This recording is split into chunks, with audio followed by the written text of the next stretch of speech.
Confidential Report, Level 4 Restricted File. Subject, Folkloric Entity, Codename Saci. Report Author, Temporary Forest Patrol Employee, Name Withheld. Date, Redacted. Initial Report. I was instructed to record everything exactly as I witnessed it, without adding imagination. Fine. If it were up to me, I wouldn't write any of this.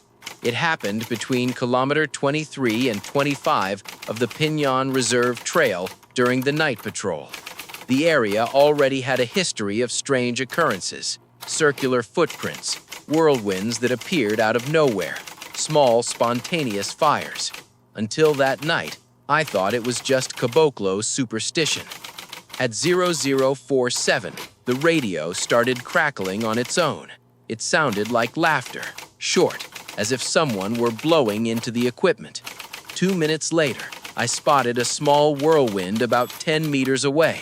No wind, no breeze, just that dry movement, spinning in the same spot, lifting dead leaves.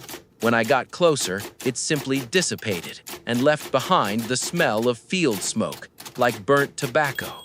I thought it was a fire, but then I saw a single footprint in the mud, as if someone had landed using only one leg.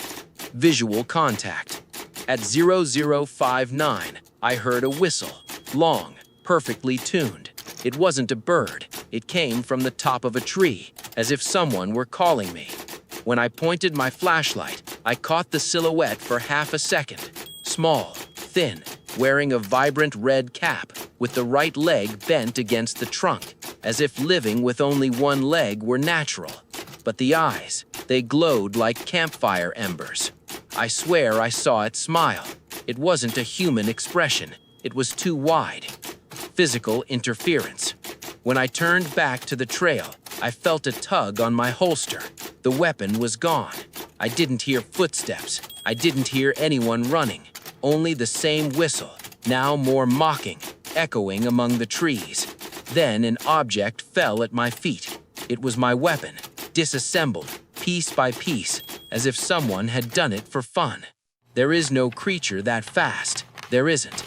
Manifestation. At 0112, it appeared for real. In the middle of the trail, sitting on a low branch, spinning a small whirlwind in the palm of its hand, like someone twirling a toy top.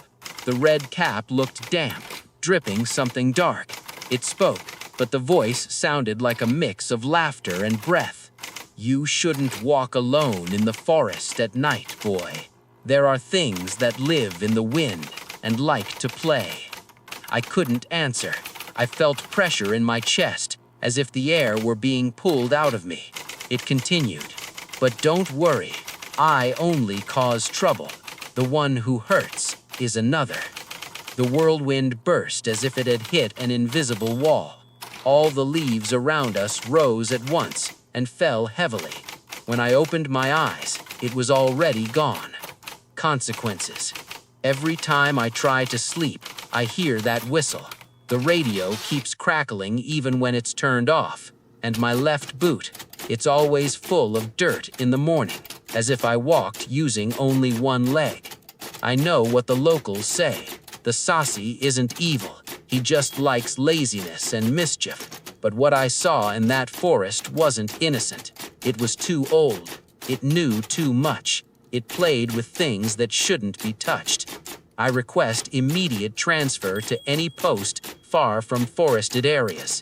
And I recommend that this record be kept under the highest level of secrecy. He said he likes those who try to understand what he is. And he said he comes back when someone says his name out loud.